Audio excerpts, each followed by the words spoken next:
Você é enfermeira da onde, ô, Patrícia?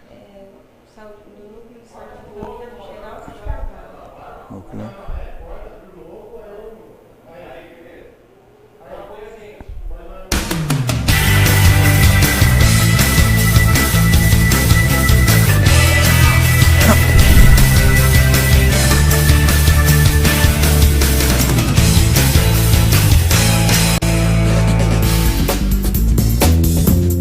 Forte abraço a você, telespectador da TV Câmara. Estamos começando mais um Ponto de Encontro. Estou ao lado do vereador Paulo Modas, do Dr. Alexandre Souza Cruz, coordenador da saúde mental do município, e da Patrícia Lázara Serafim Campos Diegues, que trabalha no Núcleo de Saúde da Família, lá no bairro Geraldo Carvalho.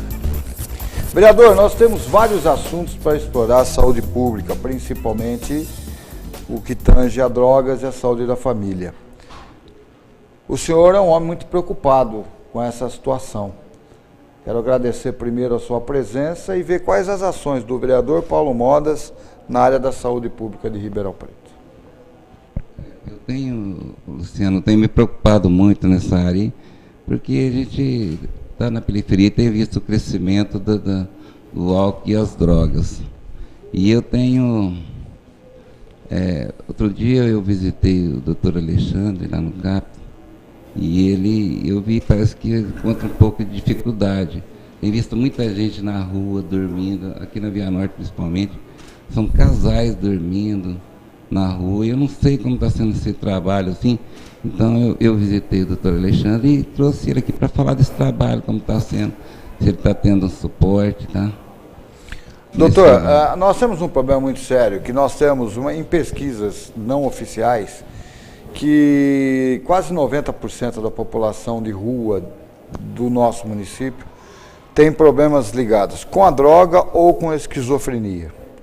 Procede essas informações e o que o Estado faz para cuidar desses pacientes? Obrigado pela sua presença. Obrigado. Eu gostaria de agradecer por estar aqui no ponto de encontro. A informação, ela procede, né? Nós temos uma quantidade grande de pacientes com quadros de esquizofrenia ou com outros quadros mentais que não conseguem se articular, não conseguem ter um desenvolvimento adequado das suas atividades e que terminam se tornando parte da população de rua. E além de tudo, nós também temos os usuários de crack. E agora nós temos também os pacientes psiquiátricos que passaram a usar também o crack, cocaína e maconha como outros. Então nós temos agora essa população mesclada nas ruas, alguns com dificuldades econômicas bastante sérias. Isso é algo que está ocorrendo no país inteiro, não é uma realidade apenas de Ribeirão Preto. Há pouco tempo eu estive em São Paulo, perto do viaduto do Chá, e fiquei espantado com o número de cobertores de pessoas deitadas no chão, né? É uma realidade que ainda não chegou a Ribeirão Preto, que eu espero que não chegue, mas pode chegar caso as autoridades, as pessoas não tomem algumas iniciativas no sentido de conter esse tipo de situação. Patrícia, você trabalha no Núcleo de Saúde da Família, lá no Geraldo de Carvalho. A Secretaria da Saúde tem vários núcleos na cidade ou são núcleos pontuais? Tem vários. Em todos os distritos tem. E qual que é o trabalho da saúde da família no município? Nós somos uma equipe assim reduzida, composta por médico, enfermeiro, auxiliar de enfermagem e os agentes comunitários de saúde. Nosso foco é prevenção de doenças e agravos à saúde, né? E promoção da saúde junto com a população. É um vínculo direto com a comunidade. Tá. E esse trabalho tem surtido algum tipo de efeito? Tem. Faz 3 anos que eu estou no Geraldo de Carvalho. Eu iniciei o trabalho lá em 2011 e a gente tem assim, obtido resultados positivos sim, junto à comunidade, principalmente com a formação dos grupos de prevenção de agravo com hipertenso e diabético. A adesão é muito grande da população. Vereador, a nossa preocupação é uma preocupação constante de quem trabalha na saúde, quem trabalha na área de assistente social no município, o senhor como autoridade. Não tem como se sentar numa mesa Judiciário, Ministério Público, coordenador da Saúde Pública, Câmara Municipal e Prefeitura para chegar numa situação e forçar a limpar a cidade e dar tratamento para esses doentes, de acordo com a lei? Vou dar um exemplo, a internação involuntária. Eu acho que o caminho melhor que tem seria esse, para todas as autoridades juntar e fazer esse trabalho junto, tá? Esse trabalho em conjunto com certeza vai trazer um resultado. Você vai ver, né, esse país, as condições do país. O país tem que investir nessa área, fazer um investimento nessa área. O país, o município, o estado tem que fazer um investimento nessa área. Porque se a pessoa também só fazer reuniões, igual foi feito aqui em Ribeirão Preto, um barulho muito grande sobre o crack é possível vencer, né? E a gente falou, agora vai resolver. E eu não tenho visto, talvez muito aumento no crack aí.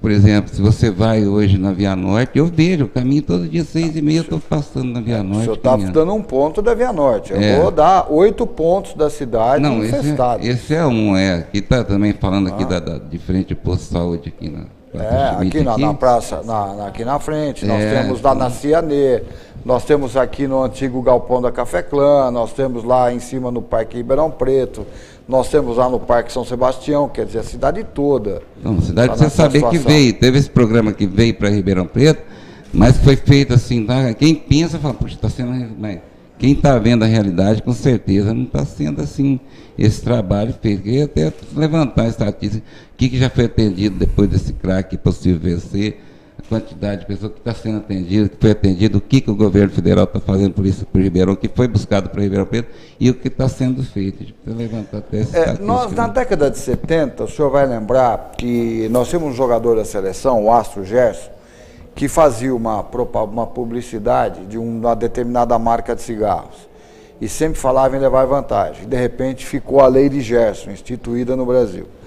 Agora, no final da década de 90, início de 2000, nós tivemos o quê? Tivemos a lei do Vampeta, é a lei do fingimento. Ele sempre diz, olha, o clube fingia que me pagava, eu fingia que jogava.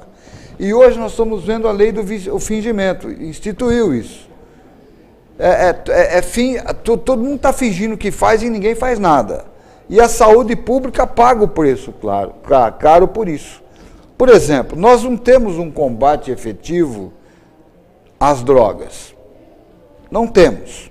A polícia enxuga gelo.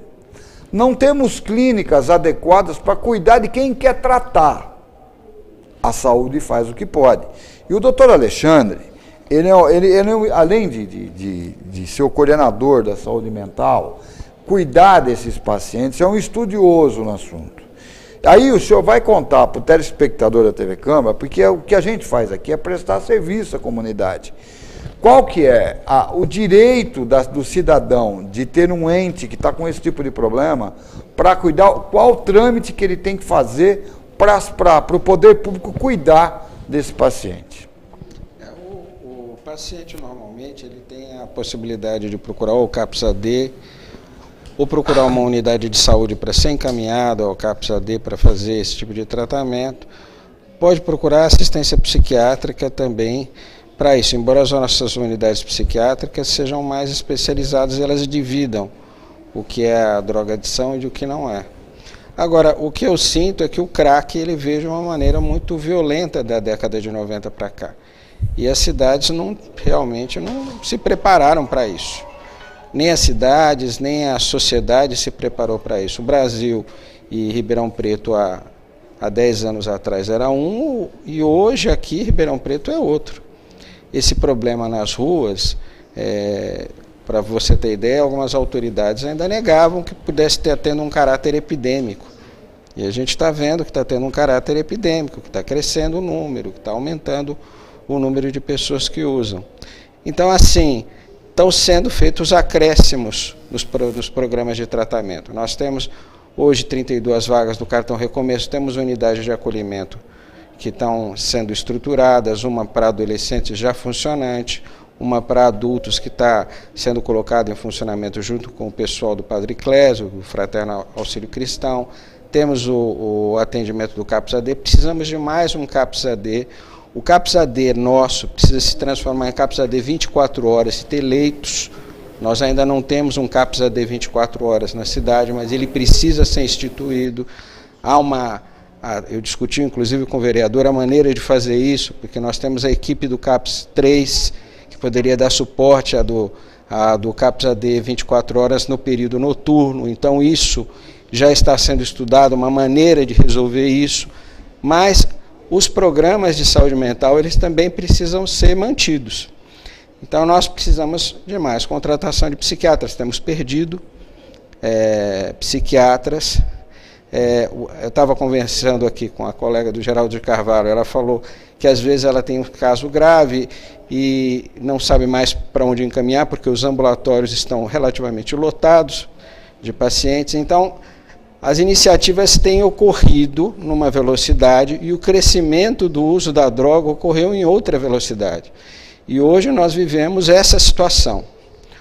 O programa, por exemplo, do consultório na rua, que seria do consultório que iria lá na rua, buscar aquele personagem que está lá, que está precisando de assistência e que está na Via Norte ou que está em outro lugar. Ele precisa ser implementado e efetivamente se transformar em consultório na rua. Já existe uma discussão assim dentro da Secretaria de Saúde, mas isso ainda não se consolidou. E é preciso que se consolide com um pouco mais de rapidez, dada a velocidade com que tem crescido essa questão do consumo. E precisamos de outros centros de tratamento também aqui.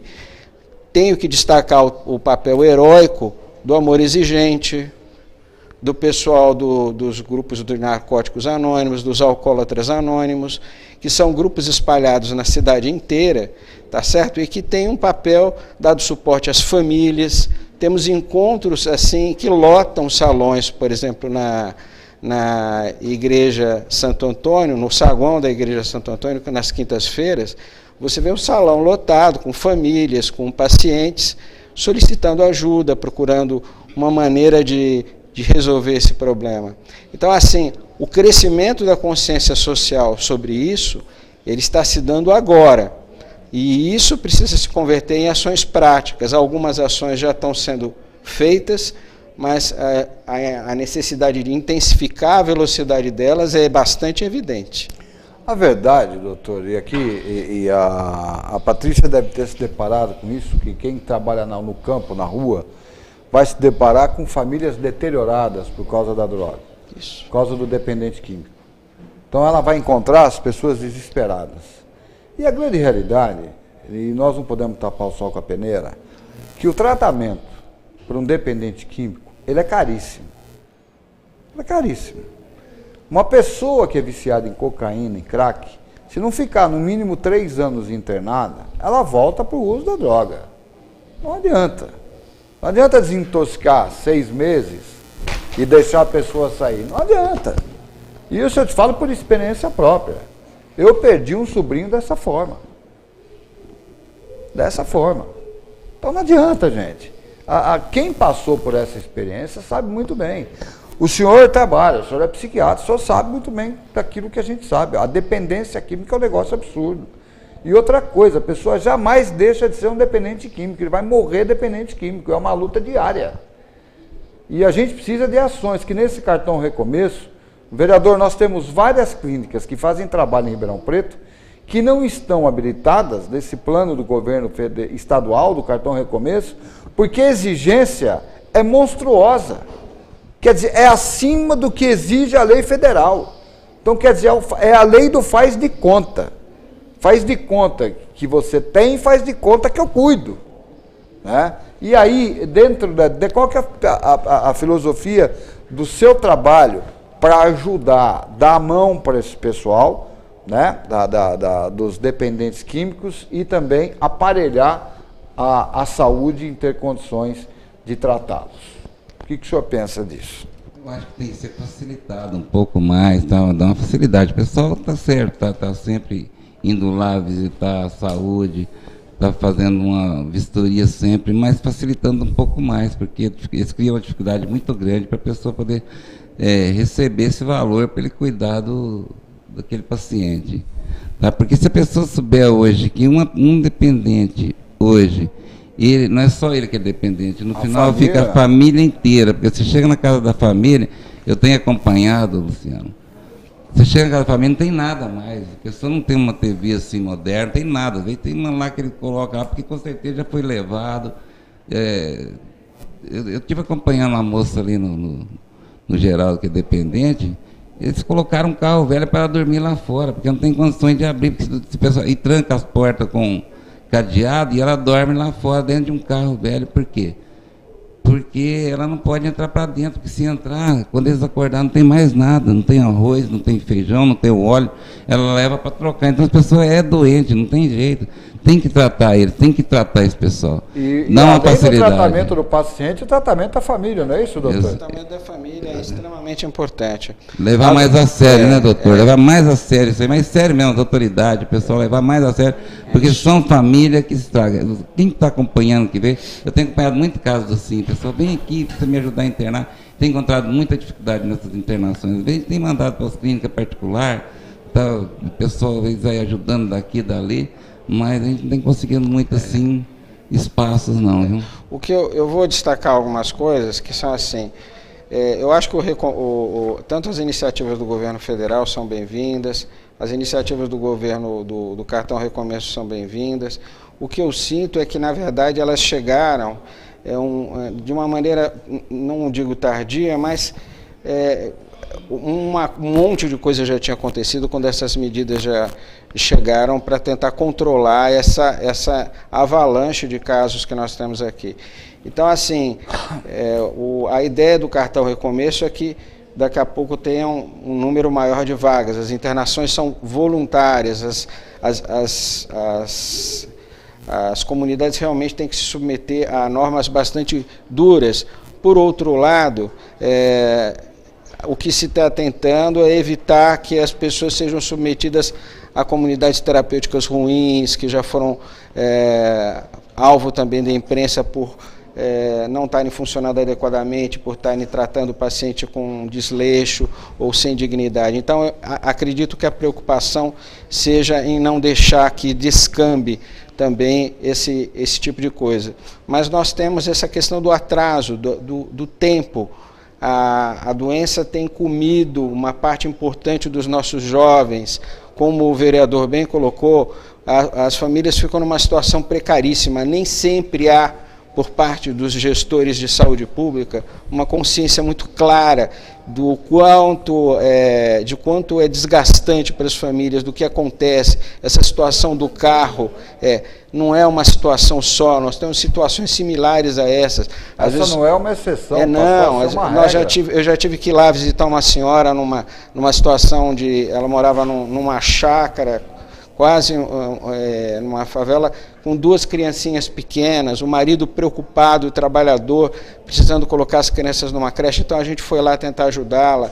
Existe um trabalho interessante feito pelo pessoal do Sejusc, do Centro Judiciário de Conciliação, no sentido de colocar a família e confrontar o usuário, falar assim, escuta, você não pode, se você quer se tratar, você quer ajuda, ou você quer deixar a sua família desse jeito, porque não é possível continuar assim. Então, a pessoa tem que tomar uma decisão ali na frente do judiciário para a vida dela. Esse trabalho do Sejusc é um trabalho bastante promissor,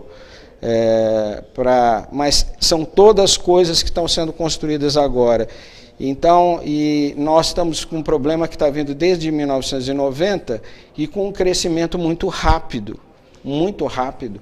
É só observar e ver, quando que se falava em crack, há 8 anos atrás se falava muito pouco, eram alguns poucos casos de uso. E hoje é um assunto quase que diário de imprensa, de gente presa, envolvida com isso. Então, acho que as iniciativas tanto do governo federal quanto do governo estadual apontam numa direção correta, mas nós contamos com um problema de velocidade mesmo, velocidade de aplicação. Vereador, o Estado ele é incompetente, tanto no efeito quanto na causa. Ele não tem competência na causa e no efeito. Para eu ter uma ideia, o que acontece? O crime está há 10 anos-luz à frente das nossas leis, que eles estão em cima do Código Penal, esculhambando o Código Penal, na cara de todo mundo, e as nossas autoridades em Brasília de braços cruzados. Vou te dar um exemplo. Se o senhor andar na Vila Carvalho à noite, no Parque Ribeirão à noite, no Simeone, o senhor vai ver, sabe quem traficando drogas? Crianças de 8 anos de idade, que a justiça não pode fazer nada. Apreende a criança, apreende a droga, depois de 2 horas, essa criança estará no colinho da mamãe. Só que ela leva para casa a média de quase R$100 dia. Soma no mês a receita da família com esse garoto passando droga. É interessante a família tirá-lo da rua? É uma situação difícil. Se a gente for imaginar aí, o Estado, a segurança do Estado está falida. Porque se imaginar hoje, eu moro lá no Ipiranga. Ipiranga cresceu de 15 anos para cá, acho que umas 2 vezes. E nós tínhamos lá, acho que 6 investigadores. Só para você ter um exemplo, há 15 anos atrás tinha 6 investigadores no 5º distrito. Hoje tem 2. Você imagina, dobrou a cidade, e se tratando de Ipiranga, né? Um lugar assim, mais violento na cidade, com mais que a grande, assim, a região toda ali. Se você for ver. Agora, como que pode dobrar o número de habitantes e diminuir por menos que a metade o número de pessoas para trabalhar que possa estar cuidando desse né? Dando mais um suporte à população, também investigando mais o lado do tráfico, atuando em cima, prendendo traficantes, porque a impunidade hoje é que faz. E a impunidade, o pessoal começa a traficar, fica muito fácil a droga chegar na mão do usuário, porque tem boca para cada esquina, tem uma boca de droga. E todo mundo sabe onde fica mesmo as nossas autoridades para combater. Às vezes você sabe também, viu? Mas às vezes a pessoa não existe uma prevenção. Não tem suporte para também combater. A verdade é uma só. Agora, Patrícia, eu quero que você seja honesta. O trabalho que vocês fazem é corpo a corpo. Vocês sofrem algum tipo de pressão nesse tipo de trabalho? Sim. Tem famílias que têm usuários de droga, a gente não pode entrar na casa, a gente respeita. Então, é como o doutor estava dizendo, a gente tem agora na nossa unidade encontros periódicos com um colega psiquiatra, que está fazendo um trabalho de apoio à equipe, e uma psicóloga. Então, a gente faz os estudos desses casos junto com essa equipe. Só que é um pouco limitado, como o doutor mesmo disse, a gente não tem como dar o segmento depois, por falta, às vezes, de oferta de serviço. Mas o dano que a droga traz para a comunidade no geral, né? A gente está falando do Geraldo, e para a equipe, dá assim, uma ação um pouco restrita às vezes. Até mesmo porque você fica de mãos atadas. Às vezes você vê filhos de usuários de drogas passando por situações constrangedoras. Se você faz uma denúncia, você sofre represália no dia seguinte. Então, a segurança da unidade também, da equipe, é importante. Muitas vezes a gente se vê de mãos atadas em algumas situações.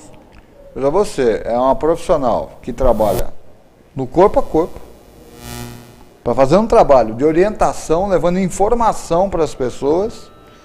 Na maioria das vezes é acuada, não pode exercer o seu trabalho, porque é pressionada e ameaçada pelos traficantes. Essa que é a grande verdade. Então, quer dizer, como você vai desenvolver? É um trabalho que você não tem garantia de sair de casa e voltar. Então, é uma situação um tanto quanto complicada. É uma situação complicada. Porque eu sempre falo que o maior combate à droga é a informação. A informação é uma arma poderosa. E todos os canais tinham que ter essa informação. Nós tínhamos que pegar o exemplo, e aí, na hora que a gente começar a chocar com imagens, né, das pessoas, ele era assim, olha como o cidadão está, entendeu? Você tem que começar a partir para o choque, não tem outra forma. Doutor, eu estava na 9 de julho, chegando ao Sistema Clube de Comunicação, eu apresento um programa de rádio todo final de tarde. Eu vi um rapaz, usuário de crack, comendo fezes de animal. E você não pode tocar, porque se ele falar não, não, e acabou. Ligamos para a polícia militar foi no local e não tirou ele da rua. É uma situação constrangedora. Eu acho que aqui no município, quando eu conclamo o vereador e todos os órgãos que cuidam disso, para chegar numa determinada, entrar com uma ação conjunta do tratamento involuntário, é porque nós passamos da hora disso. Porque o senhor tem dados disso lá no CAPS, como a Patrícia tem no dia a dia, como o senhor vê no dia a dia, nós estamos numa situação insustentável na nossa cidade. E estamos todos de mãos atadas sem poder agir. Hoje, lá no CAPS AD, quantos pacientes a gente consegue atender diariamente? O CAPS AD está atendendo 70, 80 pacientes diários. Agora, o tratamento em CAPS AD é um tratamento voluntário. Então, na verdade, aqueles pacientes que estão indo lá são aqueles que têm mais vontade de se tratar. Nós temos uma massa de pacientes também que está frequentando grupos de amor exigente, Narcóticos Anônimos e outros grupos por aí, que são grupos de suporte que têm um papel importante na área de saúde mental. Agora, o que eu sinto mesmo é essa questão essa sensação de enxugar gelo, nós às vezes também temos, né? Só que nós não perdemos a esperança de poder modificar esse quadro, de poder mudar essa situação para uma situação melhor, em que haja mais dignidade dessas pessoas. Essas pessoas realmente estão ficando numa situação muito ruim, e não há uma percepção, às vezes, mesmo de pessoas esclarecidas, sobre o quanto é degradante a situação do uso da droga, ou até que ponto ela pode chegar, né? É uma situação degradante. Vereador, nós estamos chegando no final do programa e nós estamos na época de Páscoa. E é uma época de muita reflexão. Eu costumo dizer, tenho vários amigos que são padres, são pastores, são segmentos da Igreja Católica, Igreja Evangélica, da linha espírita. Eu sempre falo que nós crucificamos Cristo todos os dias. Todos os dias nós estamos crucificando Cristo, porque nós estamos vendo nossos semelhantes se degradando e não estamos cuidando. Né? E isso nós temos, todos nós, chamar a meia-culpa. E essa é uma responsabilidade de cada um de nós. É minha, é do vereador, é da Patrícia, é do doutor Alexandre, é sua que está assistindo, são dos câmeras, todos nós temos responsabilidade disso. E nós temos que agir. Nós não podemos mais ficar de mãos atadas. Hoje a sociedade se encolheu. Está todo mundo morando na sua casa, trancafiado, esquecendo os problemas do muro para fora. E aquilo também nos atinge. Quero agradecer o vereador Paulo Modas pelo tema. Vamos voltar a esse tema. Inclusive, quero dizer ao senhor que nós vamos acompanhar o trabalho no CAPS com a equipe de reportagem, junto com o senhor, para a gente ver, para mostrar à população o que é feito em Ribeirão Preto e a condição que é feita, para a gente começar a fomentar a condição de trabalho. Vamos acompanhar a Patrícia no trabalho que ela faz na saúde da família, né, que será importante, junto com a sua equipe e com a sua presença. Muito obrigado, vereador, e é um tema muito bom para a gente começar a mexer. Obrigado, Luciano. Eu queria falar também que aqui foi criada uma frente parlamentar contra a droga aqui na Câmara Municipal, pelo vereador Saulo Rodrigues, e eu vou acompanhar, vou pedir para fazer parte dessa frente aí, dessa comissão, para a gente estar atuando mais, tá? O senhor já sabe que tem essa frente aqui, né, doutor Alexandre? Vamos cobrar mais, vamos junto com o pessoal que já está fazendo parte aí, vou pedir para participar também, para a gente poder estar fazendo alguma coisa para ajudar, tá bom? Tá. Quero agradecer ao doutor Alexandre, a presença da Patrícia e a sua audiência. Até o próximo ponto de encontro, se Deus quiser.